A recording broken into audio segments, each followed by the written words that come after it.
یکی از شیرینی هایی که در اندوستان طرفداران بسیاری دارد گوزبی است.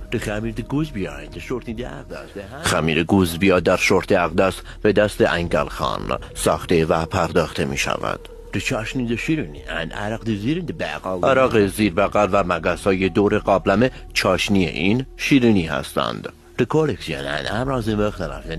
کلکسیونی از امراض مختلف در رخسار این گوزبیا نمایان است.